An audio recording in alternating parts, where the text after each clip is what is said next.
Welcome to NTD Evening News. Our top story tonight, one of the 6 victims in this weekend shooting in Baltimore has died. The other victims include a 5-year-old girl. Police are still looking for the gunman and have reached out to the public for possible tips. 2 guests join us to unpack what the new Israeli offensive in Gaza means for the hostages in the region and international response. Can nutrition help lower the risk of cancer? In a preview of Vital Signs, a doctor shares his insight on safeguarding against health risks. And ever wish you had someone to help teach you to cook, clean the home, or just offer up a wealth of wisdom? Well, Japan's Rent a Grandma is just that. Find out how the service was launched and what perks come along with it.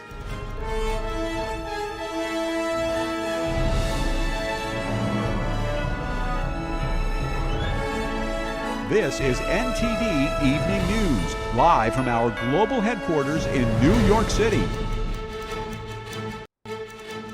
Good evening and thank you for joining us tonight. I'm Tiffany Meyer. A 38-year-old man has died after a shooter in Baltimore injured 6 victims. The shooting occurred last night and the victims are believed to have been gathered together for a meal at the time. The victims include a 5-year-old girl. The 5 survivors are believed to have non-life-threatening injuries. 4 males and 2 females were shot. The young girl was shot in the hand. The man who died arrived at the hospital in critical condition and was pronounced dead this morning. His name has not yet been released. Police were called to the scene after 8:45 p.m. Saturday to northwest Baltimore. They said it looks like people were on a porch eating a meal when someone started shooting. Much is still unknown and police are still looking for a suspect and motive. They have asked the public for tips. A peace deal in a decades-old conflict and a declaration of Purple Heart Day. NTD's Daniel Monahan has your week in review, starting with more details on the Trump administration's push for a ceasefire in the Russia-Ukraine war. They would like to meet with me, and I'll do whatever I can to stop the killing. Trump said this week that 14,000 people died in the conflict last month alone. Tariffs on dozens of countries went into effect this week, and President Trump said more are on the way. The U.S. is planning to impose a tariff of about 100% on semiconductor chips. But if you're building in the United States of America, there's no charge. Apple pledged an additional $100 billion in U.S. investment this week, raising its total commitment to $600 billion. Mr. President, thank you very much for having me here today. You've been a great advocate for American innovation and manufacturing. I'm grateful for your leadership and your commitment. President Trump officially proclaimed August 7th as National Purple Heart Day, hosting nearly 100 Purple Heart recipients at the White House, including 3 veterans who sent their Purple Heart medals to Trump after he survived an assassination attempt.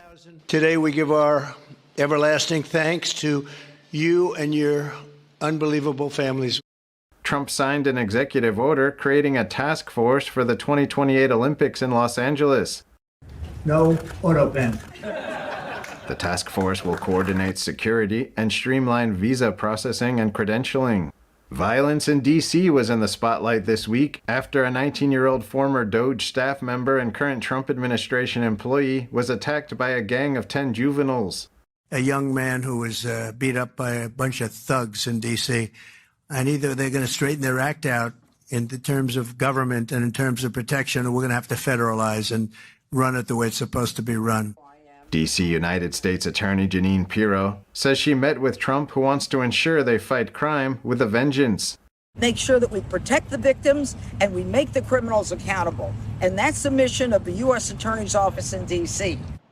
HHS Secretary Robert F. Kennedy Jr. announced the defunding of about $500 million in mRNA vaccine projects for diseases like COVID. As the pandemic showed us, mRNA vaccines don't perform well against viruses that infect the upper respiratory tract. Some infectious disease experts criticized the move, saying the mRNA technology used in vaccines is safe and effective. Attorney General Pam Bondi announced a $50 million reward for information leading to the arrest of Venezuelan President Nicolas Maduro. Maduro uses foreign terrorist organizations like TDA, Sinaloa, and Cartel of the Suns to bring deadly drugs and violence into our country. President Trump continued his role as peacemaker. The leaders of Armenia and Azerbaijan signed a peace deal at the White House on Friday, ending nearly 4 decades of conflict. President Trump wrote on Truth Social that the U.S. will also sign bilateral agreements with the two nations to, quote, fully unlock the potential of the South Caucasus region. Daniel Monahan, NTD News. Following the attack of an ex-DOJ member in D.C., President Trump has issued an order to increase federal police presence in the nation's capital. What do residents think of this decision? NTD's Sam Wong reports. You feel safe being in the city? Yes, yeah, I feel incredibly safe in the city. Depends on where and depends on the timing. How about Navy Yard? Navy Yard is not necessarily a place that I would feel safe at all different hours of the day. There's a couple times I've been in the morning, shootings down at Harris Teeter. Safety officer got shot or something like that, and they had all the streets blocked off. The city has a history of, crime. I don't think it's any significantly different than any other city, on a per capita basis. I know there's been concern online about especially these scooters, e-bikes, that they're running those down sidewalks and into crowds. And so, but I feel safe. There's been a couple of times during ball games, the stuff has gone down. I haven't been directly there to see it, that I know has happened right here while I've been down at games before. I still feel reasonably safe walking around here. I mean, I don't know if that's going to be for everybody. I'm a pretty big guy. That might not be what everybody's thinking walking around here. President Trump has ordered to increase the presence of federal law enforcement here in D.C. What are your thoughts on that? Do you think that adequately addresses the safety issue here? No, I don't think so. Sure do. More the better. I wouldn't say more or less. No, I feel fine. So, but this is a safe neighborhood when I'm in it. I can see if he's truly concerned about safety, I can see the value behind it. I just think that overall, the city of D.C. has a much more systemic issues with their police department than that. I want to feel comfortable going around a neighborhood and not having to worry about safety, but also not having to worry about having a police officer on every corner. It's very intimidating. I like that his positive steps toward keeping the people of D.C. safe. There has to be law and order, 100%. Destructive storms and other inclement weather are battering states across the U.S. Half a dozen states in the Midwest are performing water rescues and managing power outages this weekend, while flash flooding canceled the final day of the Wisconsin State Fair. The National Weather Service has issued flood watches and warnings for parts of Kansas, Iowa, Nebraska, Missouri, Illinois, and Wisconsin. Forecasters predict repeated rounds of heavy rain along with hail, damaging winds, and isolated tornadoes.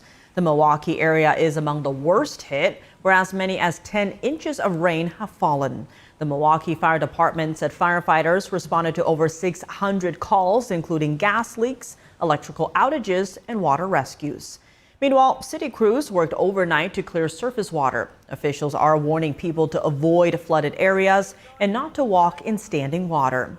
Heading further west, wildfires are still raging in parts of Southern California and Colorado, and millions are under a threat for extreme heat. Palm Springs, California could reach 112 degrees today. Multiple countries at the United Nations voiced concerns over Israel's latest plan to take over the Gaza Strip. Israel's prime minister said that Israel does not plan to occupy Gaza, but to free Gaza from Hamas. NTD's Jason Perry has the details.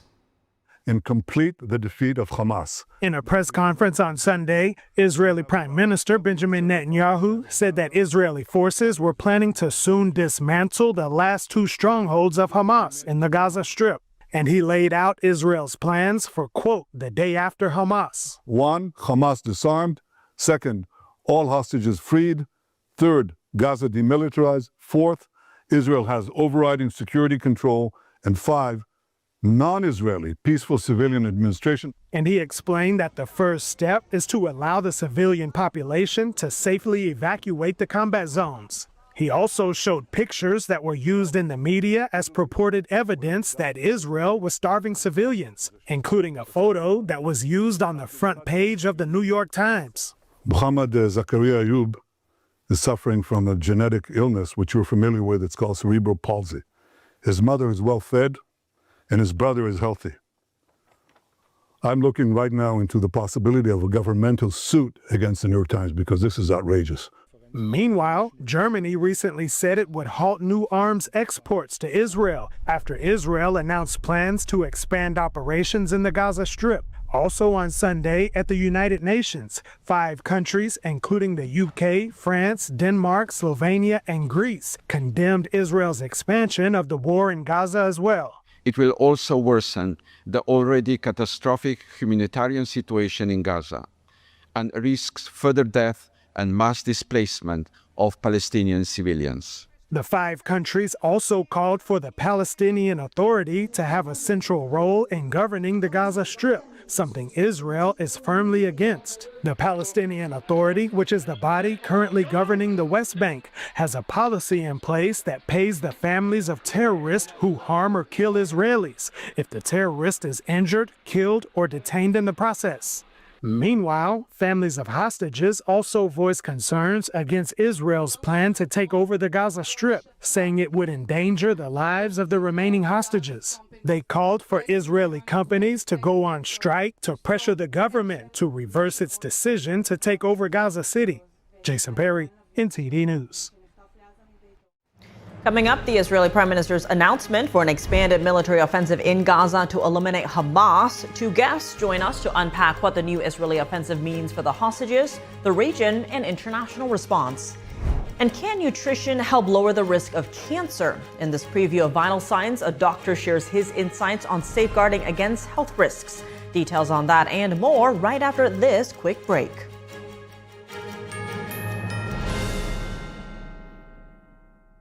If joint pain from aging is slowing you down, Omega XL can help you get back in the saddle, just like it did for John Walsh. Today I'm here at my ranch exercising some of my polo ponies. Got to be really fit to ride these horses. So as you get older, it gets tougher. I was starting to suffer some of that business, and then I ran into somebody who said, look, you should try Omega XL, and look what it's done. I feel better than I've felt in the last 30 years. I'm Reve Walsh. I'm John Walsh's wife. I ride fox hunters, and sometimes I'm in the saddle for 3-5 hours at a time. A lot of work out here.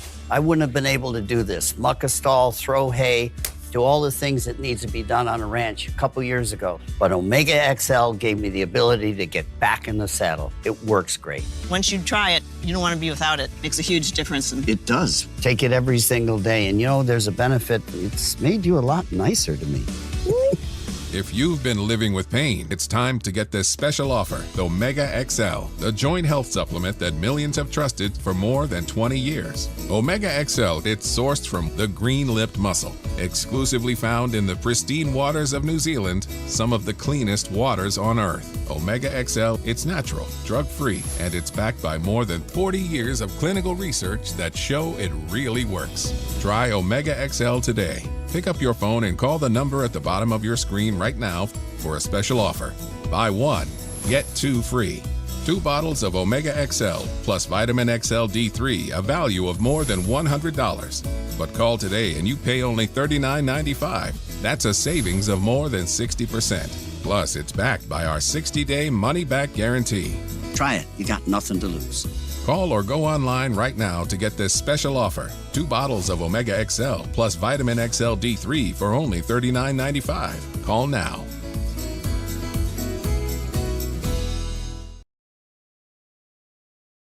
Hi, I'm Ryan Blaney, a 3rd-generation race car driver, and we dedicate a lot of our time to going as fast as possible. My Grandpa Lou is the reason why my dad and I started racing, and I'm really proud to follow in his tracks. But when my grandpa was diagnosed with Alzheimer's, it was a very unexpected bump in the road for us. I've learned a lot on this journey with my Grandpa Lou, and the memories of my grandpa will always be with me. And in our family, we're used to getting involved, and I encourage you to do the same, especially when it comes to caring for your loved ones. When I think about Alzheimer's and the impact it had on my family, I recognize that losing a race isn't such a bad day after all. It's important to notice if older family members are acting differently, experiencing problems with their memory, or having trouble with routine tasks. Talking about Alzheimer's can be really tough, but if you notice something, have a conversation with your loved one. Encourage them to see a doctor or offer to go with them. Early detection of Alzheimer's can give your family time to explore support services, make a plan for the future, and access available treatments. If you or your family are noticing changes, it could be Alzheimer's. Talk about seeing a doctor together.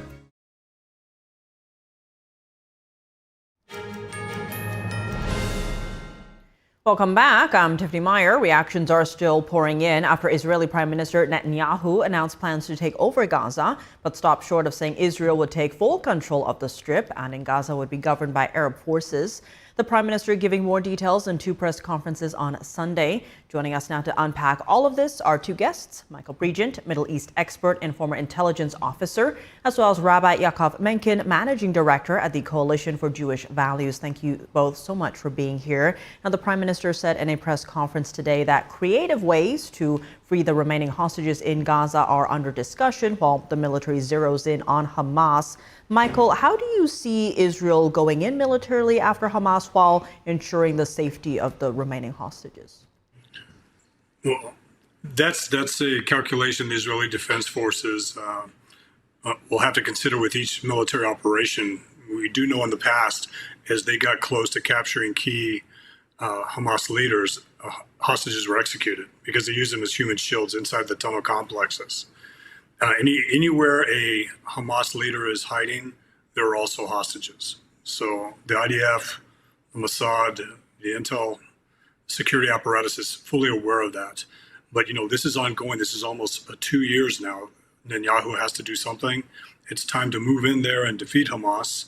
The ceasefire deals brokered or attempted ceasefire deals brokered by the president's guy Witkoff failed. They failed. And it's time for Israel to do something about this. And, Israel's already suffering the repercussions of militarizing their operations in Gaza. And at this point, they're not going to win any friends. So might as well just go in there and defeat Hamas.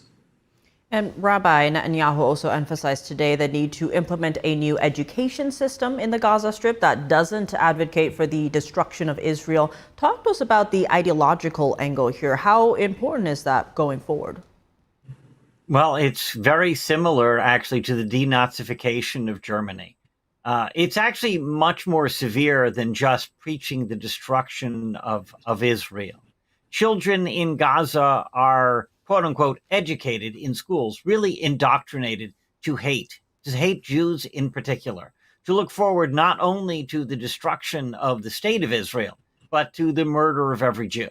And that includes those of us outside Israel, wherever we might be in the world. And that's literally what they're educated to believe is their goal. So like the denazification of Germany, it's going to take years to teach children to reverse this education to hate, this indoctrination to hate. And I don't even know how you begin to re-educate adults. How do you tell a guy who's in his 30s, for all his 30 years, he's been educated to hate Jews and wish to massacre them all, that it's time to live in peace beside them? It's interesting. The international community has a lot to answer for here because in every other conflict around the world, they've taken pains to help and facilitate the evacuation of civilians to get them away from the area so they don't get injured. But here in particular, where the children are being educated from birth to hate Jews and wish to murder them all, the international community is insisting that they stay right there, proximate to Hamas, serving as Hamas, willingly serving as human shields, and meanwhile preventing the rescue of the hostages. The international community has done a great deal here to prolong the conflict for which they are now blaming Israel. It's simply, it's the typical outrage when it comes to Israel. Speaking of the international community, Michael, Germany's pro-Israel chancellor has decided to pull arms exports to Israel, saying Israel's plans to expand military control over Gaza would not achieve the goals of eliminating Hamas or bringing the hostages home. How are you reading Germany's move here? Is that a valid argument?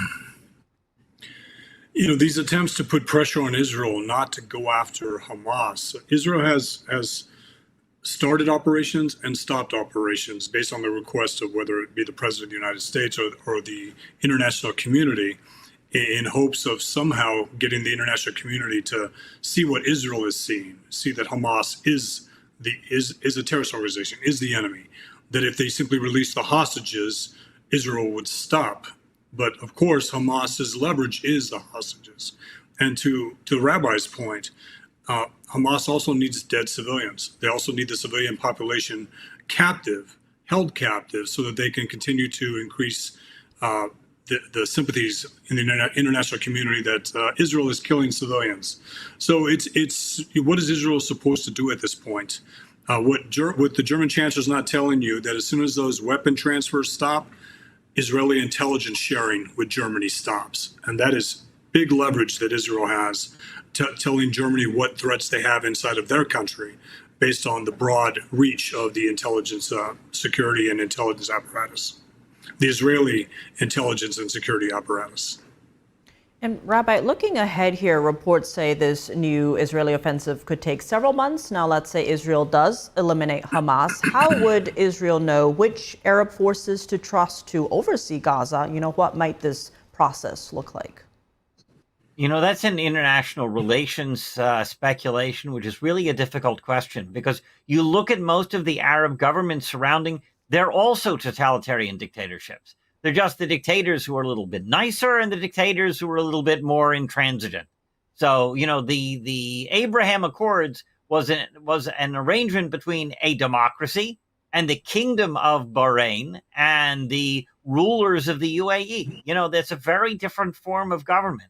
And so, on one hand, it does bring consistency, which means to say that if you make peace with the UAE, it's going to last for a long time because the UAE is not giving up, the rulers are not giving up power in 4 years the next time there's an election, like it works in democracies.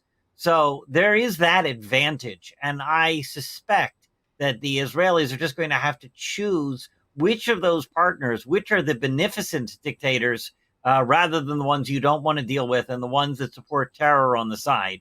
The Qataris have been playing both sides of the aisle for entirely too long, for example.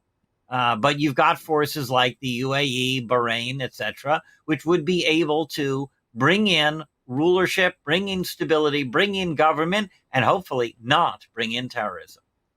And expanding on that, President Trump saying on Thursday, quote, now that the nuclear arsenal being created by Iran has been totally obliterated, it is very important to me that all Middle Eastern countries join the Abraham Accords. Michael, first, how important were the Abraham Accords from Trump's first term, and how likely are we to see more countries sign on? Well, I think the most interesting country that isn't being asked to sign on is the country the rabbi mentioned, Qatar. If Qatar signed on to the Abraham Accords, it would fall apart because everything it does is based on supporting the Muslim Brotherhood. So when we're talking about countries that would sign on to the Abraham Accords, ask Qatar. And the president won't ask Qatar because he knows the regime will say no. When it comes to forces that should be occupying Gaza afterwards, it needs to be anti-Muslim Brotherhood countries like Egypt, like the UAE, like Bahrain. It cannot be Qatar.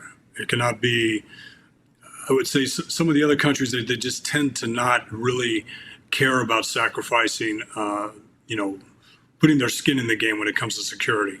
But it needs to be an anti-Muslim Brotherhood coalition. But if Qatar signed on to the Abraham Accords, it would all fall apart because Qatar acts as a bank for Iran to fund all of its proxies. Qatar is they funded Al-Qaeda when I was in Iraq. They funded the Taliban when I was in Afghanistan. They fund the Hamas. They fund all of these groups, and yet they balance, like the rabbi said. They host a U.S. base, so they think they're the bar in Star Wars that can get away with this stuff. And it's time to stop that relationship, to end it. With the mere threat of sanctions against Qatar, Qatar would stop doing these things. That's how fragile this country is, but nobody's asked them to stop, and nobody's asked them to join the Abraham Accords. And nobody Rabbi, of consequence, meaning a U.S. president. And on that note, Rabbi, what are your thoughts on President Trump talking about Middle Eastern countries joining the Abraham Accords? Well, I think that Michael had a brilliant point about Qatar and its the role that it has played in magnificently playing out both sides. I do think there's some back channel things going on. The purchase of the 747 from Qatar, the deals that Trump is making behind the scenes. I don't think they're being asked to join right now up front on the Abraham Accords, but they are being asked to stop playing both sides and supporting terrorism. And I think the president's making some strides in that area. As far as which countries, I mean, the obvious one, the big one that's hanging in the balance is Saudi Arabia. If Saudi Arabia joins the Abraham Accords, the Palestinian cause will officially be dead. The whole notion that has been promoted by governments throughout Europe and even especially the left, but also just it was United States policy for years, that somehow you can't have peace in the Middle East unless you make some sort of deal with the terror-supporting Palestinian Authority. That was a very bad idea from the get-go. UAE and Bahrain proved that's simply not the truth. Saudi Arabia would probably put the nail in that coffin, and then all of a sudden you would see a new government would have to come in for the Palestinians for there to be any sort of arrangement with Israel, because this idea that Abbas is going to declare his own state and a bunch of Europeans are going to recognize it, that's not going to help Palestinian Arabs on the ground whatsoever. So something really has to be done. Saudi Arabia could be the linchpin that makes that happen. And on that note, zooming out a bit here, one of the criticisms against Netanyahu's announcement is that he hasn't provided a day after plan for Gaza. Michael, in your view, what would a post-war Gaza look like? That's the nice to get to part of this whole operation, the day after. That would mean Hamas has been demilitarized. That would mean that Palestinian Islamic Jihad is no longer there. That would mean that Iran's tentacles are no longer in Gaza. So that's a nice to have problem. So I don't really have an answer for you other than if we get there, it's going to be a good day. It's going to be better than what's there now. But the Palestinian Authority cannot be part of this. It'll just continue. Like we talked about the re-education of the youth. How does that happen when you can see little kids saying that they want to be a shaheed, they want to kill themselves, they want to martyr themselves and kill an Israeli or kill an American or kill a Christian? So it's always a step, right? First it's the Jews, then it's the Christians, then it's anybody else who doesn't fall on their knees and transition to Islam. It's a big thing, but the day after is a nice place to be. It's a nice problem to have. And we can talk about the day after when that happens, because otherwise it's almost like a fairy tale. And Rabbi, your thoughts on how we get to the day after? I think that Michael really hit the nail on the head. You have to have defeated Hamas to get to the day after. Hamas has to not only be demilitarized, it has to be eliminated. It's a genocidal organization. To support Hamas is to support genocide. To support the Palestinian Islamic Jihad is to support genocide. These are, go look at what is happening in Syria, and you see the mess that happens after, they've cleared out all their Jews, and now they're just exhibiting hate towards everybody else. The massacre of the Druze, the massacre of the Yazidis in Iraq. These are all things that follow, because as Michael pointed out, never ends with the Jews. Then they go after Christians. Then they go after anybody else who doesn't precisely follow their Sharia law. That's what radical Islam is about. It's a danger to the rest of the world. It's a danger that the European countries have failed to recognize as they're taking over. That's why, that earlier point about how Germany really can't afford to lose security cooperation with Israel, because the Israelis know when radical Islamic terrorists are going to strike anywhere in the world, they're more likely to know than the host countries are. So, there's an awful lot that these countries stand to lose by not participating. And how they're going to get to the day after, I think a big part of that is for these European countries to, wake up, realize if anybody's a colonialist, the Europeans themselves, the French, the Spanish, the British, these are all experts in colonialism. Stop claiming that the Jews returning to their homeland are the colonialist problem we need to solve. That's a lousy, Europeans should know better than to participate less than a century after the Holocaust at putting Jews at risk. Just help the Jewish state get to that day after to eliminate the genocidal threat instead of supporting its continuation. Lots at stake for sure. Rabbi Menken, Michael Pregent, thank you both so much for joining us. Thank you. I enjoyed it. Thanks. Coming up, can nutrition help lower the risk of cancer? In this preview of Vital Signs, a doctor shares his insight on safeguarding against health risks. And ever wish you had someone to help teach you to cook, clean the home, or just offer up a wealth of wisdom? While Japan's Rent a Grandma is just that. More on how the service was launched and what perks come along with it right after this break.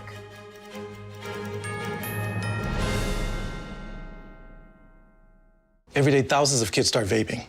And I can't let this happen to my kid. Of course, it's awkward to talk to your kids about the dangers of vaping. Hey, bestie, how's sketches? Ready? It's hard to get their attention. Ready? Go. Yes, look at that. You even turn yours over.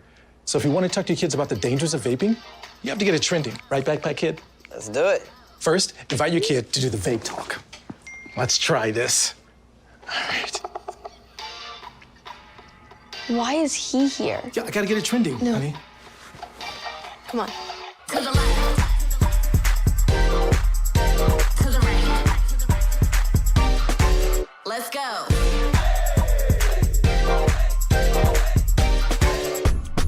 Oh, honey, can we talk? Yeah, what's up? I see a lot of your friends vaping. Visit talkaboutVaping.org for tips on when and how to have the vape talk.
I was a quarterback at Broadway High School.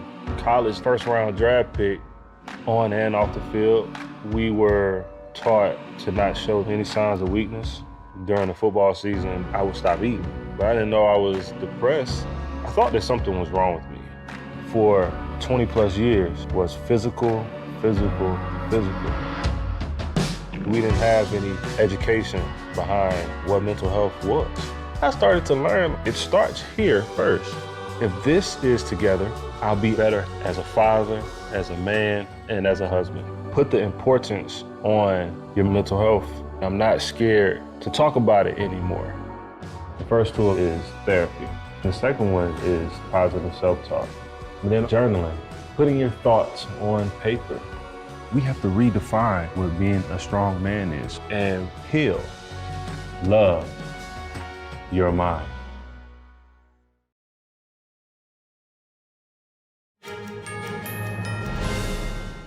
Welcome back. I'm Tiffany Meyer. Cancer, one of the most dreaded illnesses in our society. How can we safeguard ourselves against it?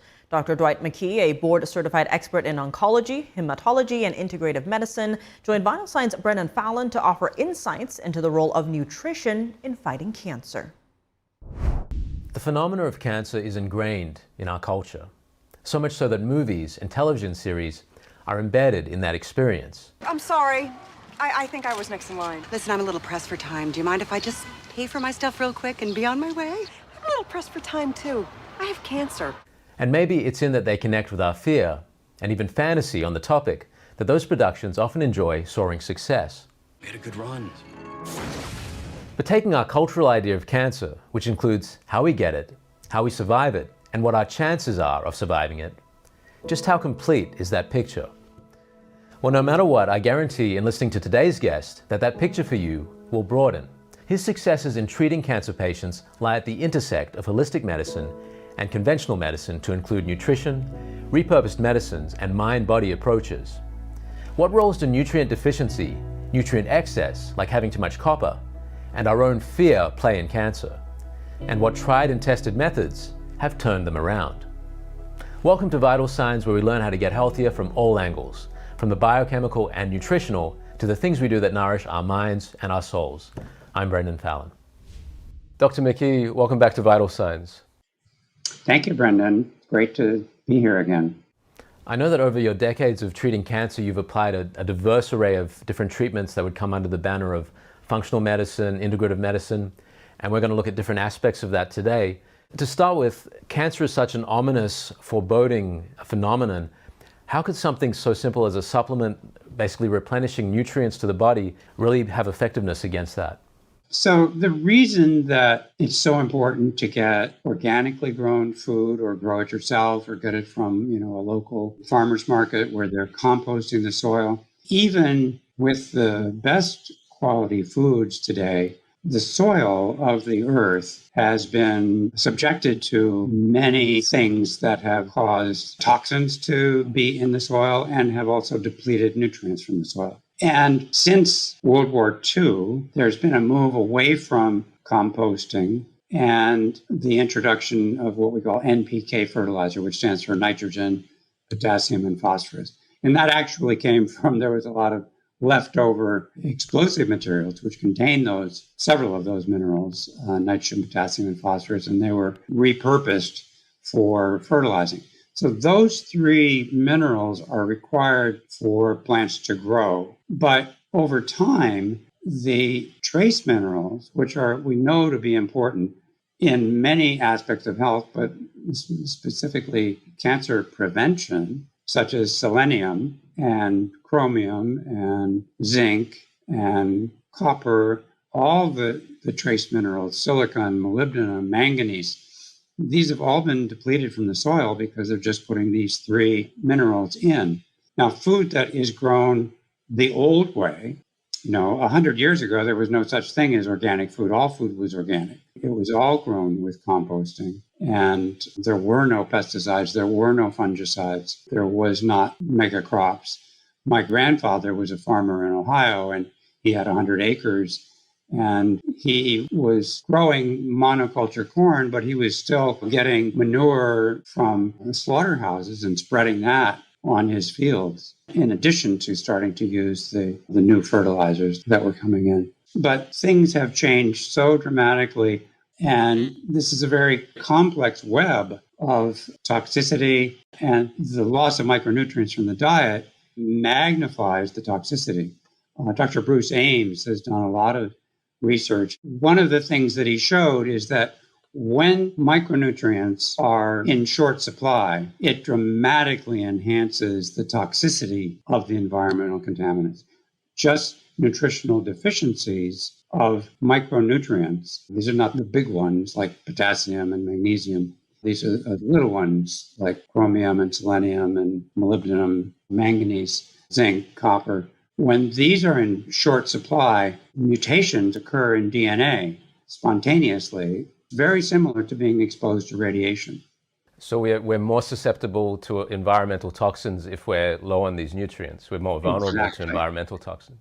Exactly. It magnifies the environmental toxicity. To see that full interview and others on how to optimize health, go to ept.ms/vital signs. Vital Signs offers general health information not intended as medical diagnosis or advice. Please consult your doctor before undertaking a new health regimen. Akli Ajute is a cybersecurity entrepreneur and AI expert. He joined Bay Area innovators to share why tools like ChatGPT may be weakening human cognition and how the future of education could be at risk if we stop thinking for ourselves. Watch. The first thing I want to ask you about is something like ChatGPT. Tell us, in your opinion, how the use of ChatGPT influences people or society. I think the risk of ChatGPT, there are many risks. Number one, we have a tendency to compare it to human thinking, which is absurd. Human thinking is not statistic. It's not just statistics. The machine is extremely powerful, but it's not in any way intelligence. There's no intelligence in it. If you think that statistic is intelligent, that's fine. When people start using at school ChatGPT, for example, if you outsource your thinking, so you just look for a solution, how do we become intelligence? It's the path, it's the challenges you have to solve a problem. Errors, you're not sure, you do something, you come back. It's like going to the gym. You start, you build muscles in your mind. But now, if every time you need to ask a question, you go to ChatGPT, the risk is you will not trust yourself anymore. So lack of confidence. Lack of confidence because you'll be relying on the machine. So that's a problem. The other one is like if everyone used ChatGPT, So where is the originality? I mean, we would be all drinking from the same source, as we say, which is absurd. So I think the risk for education is really, really crazy because we don't want to create zombie thinkers. The other thing, of course, AI is powerful. So it will be used, like the example you said earlier about your text. Yes. You receive the text, you are smart enough to not click on it because they are infusing fear in you. So if you type, when you connect, when you call, if people like senior people, they take advantage of them. Yes. So artificial intelligence will amplify the bad people. In the future, when you see a video like this, you will never know if it's real or it's made by AI because people will understand my accent, my look, yours, and they can do and add, remove, change everything. So there is a lot of, I think, thank you for asking that question because honestly, it's probably one of the biggest challenges in the future. I think in your book, you make a good point about how if you go to the gym, you work out, you stay in shape, right? If you don't go to the gym and you don't work out, you're out of shape. If you always use ChatGPT or some AI tool, your brain, like you said, it will really have difficulty processing things on its own, right? I think it will be even more difficult for the brain because I think, number one, we don't understand how the brain works anyway. It drives me nuts when people think that they know how the brain works. If you know, why don't you fix the mental health problem? You know the brain works. Okay, go ahead and fix it. I think a few weeks ago, I stopped at a gas station that the system was broken. I went inside to pay, and the person took him forever to calculate simple number because he said, I don't have a calculator. Oh, really? I said, it was a young kid. I said, yeah, I'm in high school. I mean, you really? When I was in high school, that's simple for me. It would take not even a millisecond to give you the response. It's not his fault because they don't do that then by hand. I hope, and I'm open for, to start like a foundation or something that will alert of the risk of artificial intelligence when it comes to education, because everything that was created in the world for the benefit to eradicate disease or hunger or come from the mind of people that had a different way of thinking, had to create something, had to build something, and all of that come from our minds. And if we stop using it and we outsource it, I think it would be terrible. You can watch that full interview on EpicTV.com by clicking the Talk Shows tab to find Bay Area innovators. Coming up, NASA is pushing a project forward that sounds straight out of a sci-fi movie, building a nuclear reactor on the moon, plus an eye-catching image from the surface of Mars. And ever wish you had someone to help teach you to cook, clean the home, or just offer up a wealth of wisdom? Well, Japan's Rent a Grandma is just that. More on how the service was launched and what perks come along with it right after this break.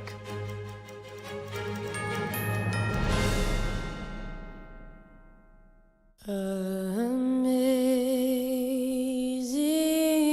grace, how sweet the sound that saved a wretch like me.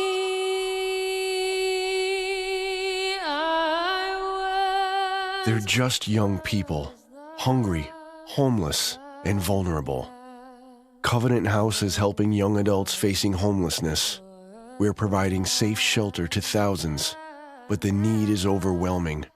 Please call or go online now. With your gift of $19 a month, we'll send you this blanket as a reminder of the comfort your gift provides a young person tonight. You'll provide safe shelter, hot meals, and medical care. Call the number on your screen or go online to safeplacetosleep.org. What if kids in America didn't have to go to bed hungry tonight? What if our moms, dads, and grandparents could put healthy food on the table every day to help us grow strong? What if all of our friends and neighbors had fresh food too, and there was no hunger at all in America? And what if there was a way today for you to help? Call now or go online to helpfeedingamerica.org and give $19 a month, just 63 cents a day. So many of us don't have enough food to eat, But your monthly gift means families across the country and in your community can fill plates with food. Kids can get healthy meals year-round, even when school's out. And our neighbors can have fresh food. Food that moms, dads, entire families need to thrive. But right now, more people are facing hunger. Feeding America works from coast to coast with partner food banks, food pantries, and meal programs. It takes all of us to make that happen. Will you help too? Please call the number on your screen or go online to helpfeedingamerica.org and give just $19 a month. And we'll send you this free canvas grocery bag. It's our way of saying thank you for helping to end hunger for our neighbors. Because no kid, no mom or dad, nobody should go hungry in America. Nobody. So what if today was the day you could help nourish futures for our friends, our families, for all of us? Ending hunger is possible. What if we end it together? Call or give online today at helpfeedingamerica.org and your gift can be doubled. Thank you.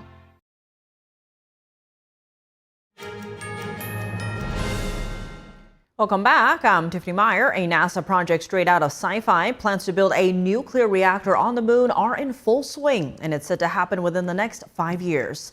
Plus, images from the Curiosity rover capturing the remains of an ocean that once existed on Mars.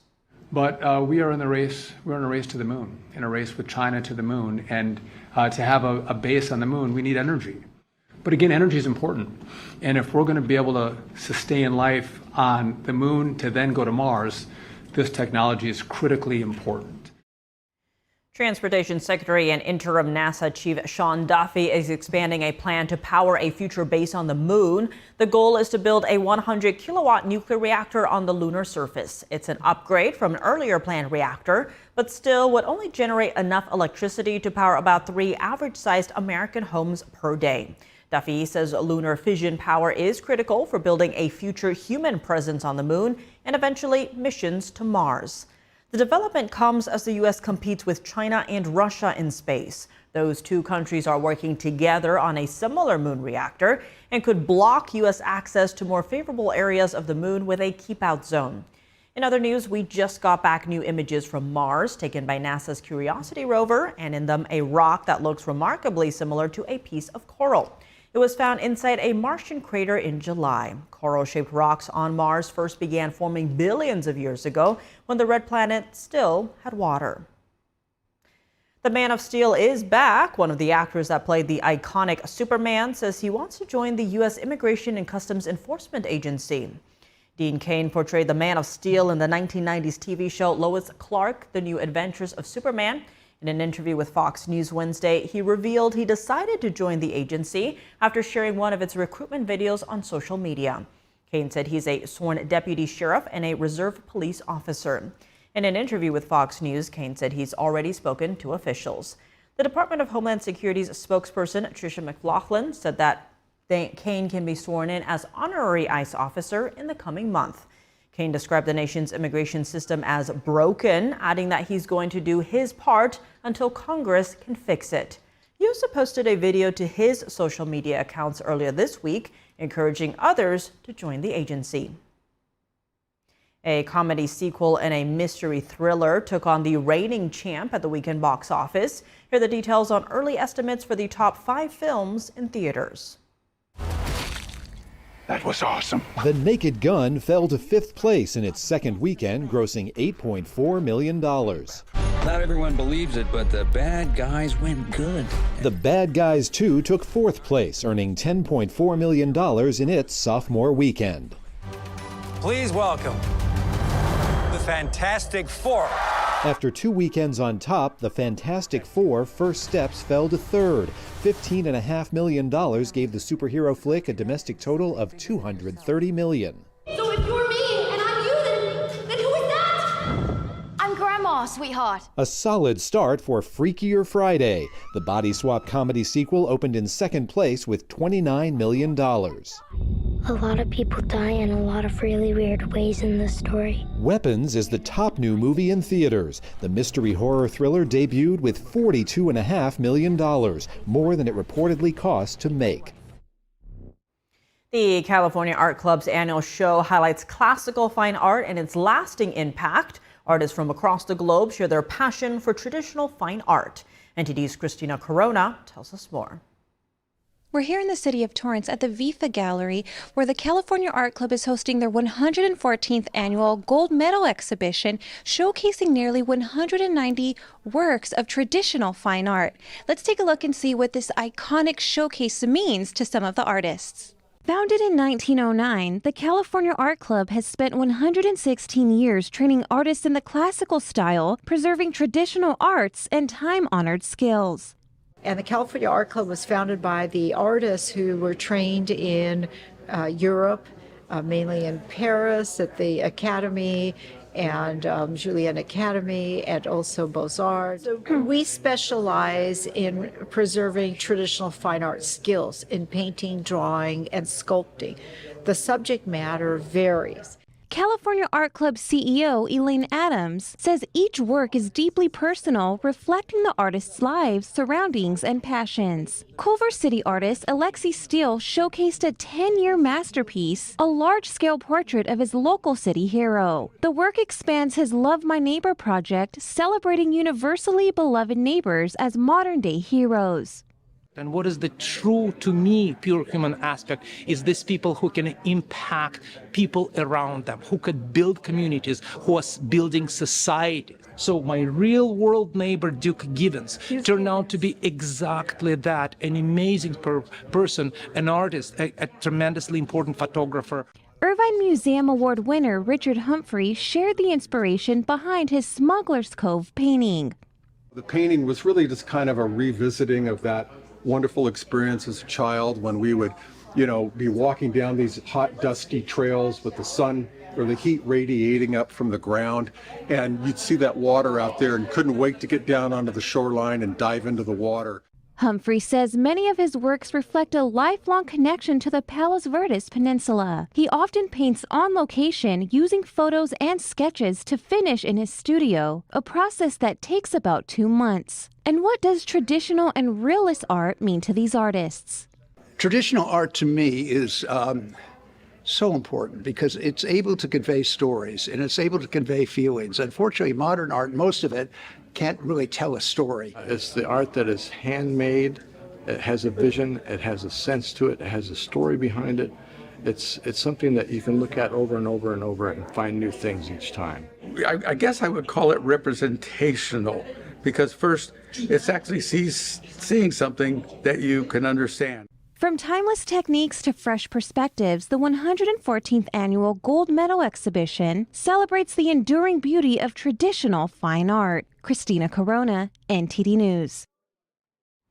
Animal surrenders have spiked recently at shelters across the country, and it's partially due to rising costs associated with owning a pet.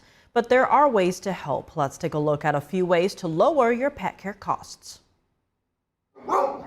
At the animal care centers of NYC in Manhattan, crates line the hallways as the shelter is overcrowded with animals who desperately need a home. We'd never turn away an animal. Katie Hansen, the shelter's director of marketing and communication, says they're able to handle about 500 animals, but right now they have over 1,000. Some are able to stay with foster families. It's been really tough. She says shelters in the area have been inundated with animals as pet owners say they simply can't afford their pets. This is really an affordability crisis. The overcrowding is a crisis happening at shelters around the country, many posting about it on social media, hoping to help animals find a forever home. The high cost of vet bills is also burdening pet owners. The American Veterinary Medical Association says the rising cost of medical supplies, utilities, and pharmaceuticals is causing vets to charge more. But there are things pet owners can do to lower care costs. If you start them on pet health insurance when they're young and you carry it through their life, that pet health insurance will help you if a catastrophic event happens. Dr. Michael Bailey says car accidents and swallowing something they shouldn't have eaten are two of the biggest reasons for vet emergency visits. He says make sure your dog is always harnessed in the car. And keeping up with vaccines and preventative medication like heartworm can help their health in the long run. Once they get it, it can not only be long and expensive, but it can shorten their life. Ask your vet about payment options, and there are financial assistance programs out there. You can find information about it on the AVMA's website. Ever wish you had someone to guide you in a foreign city, offer a warm smile at your wedding, or even tackle some of those pesky house chores that are piling up? Well, in Japan, you can do just that by renting a grandma. As it says on its website, aging isn't something to lament, but rather an asset to society, stating grandmas have an understanding of human sensitivities and at the same time have a healing quality to them. Adding, we want to continue offering an environment in which the elderly can thrive, offering their experiences and expertise and taking part as valued members of society. For 3,300 yen or $23, you can rent a grandma aged 60 to 94 who comes with a lifetime of experience to offer. She might even come with snacks. Launched in 2011, Client Partners OK Grandma remains a hit. These women have lived through it all. They're real people with real lived experience, and there's several dozen grandmas available. Some hire them to help fold a fitted sheet, show up as a family member at a wedding, or even help break up with boyfriends. As Japan faces what's been called a loneliness epidemic, Rent a Grandma is one way the country is finding community, one connection at a time. And that's all for today's news. For round-the-clock coverage, visit us at ntd.com/live or download our NTD app. Thanks for tuning in. I'm Tiffany Meyer. Good night.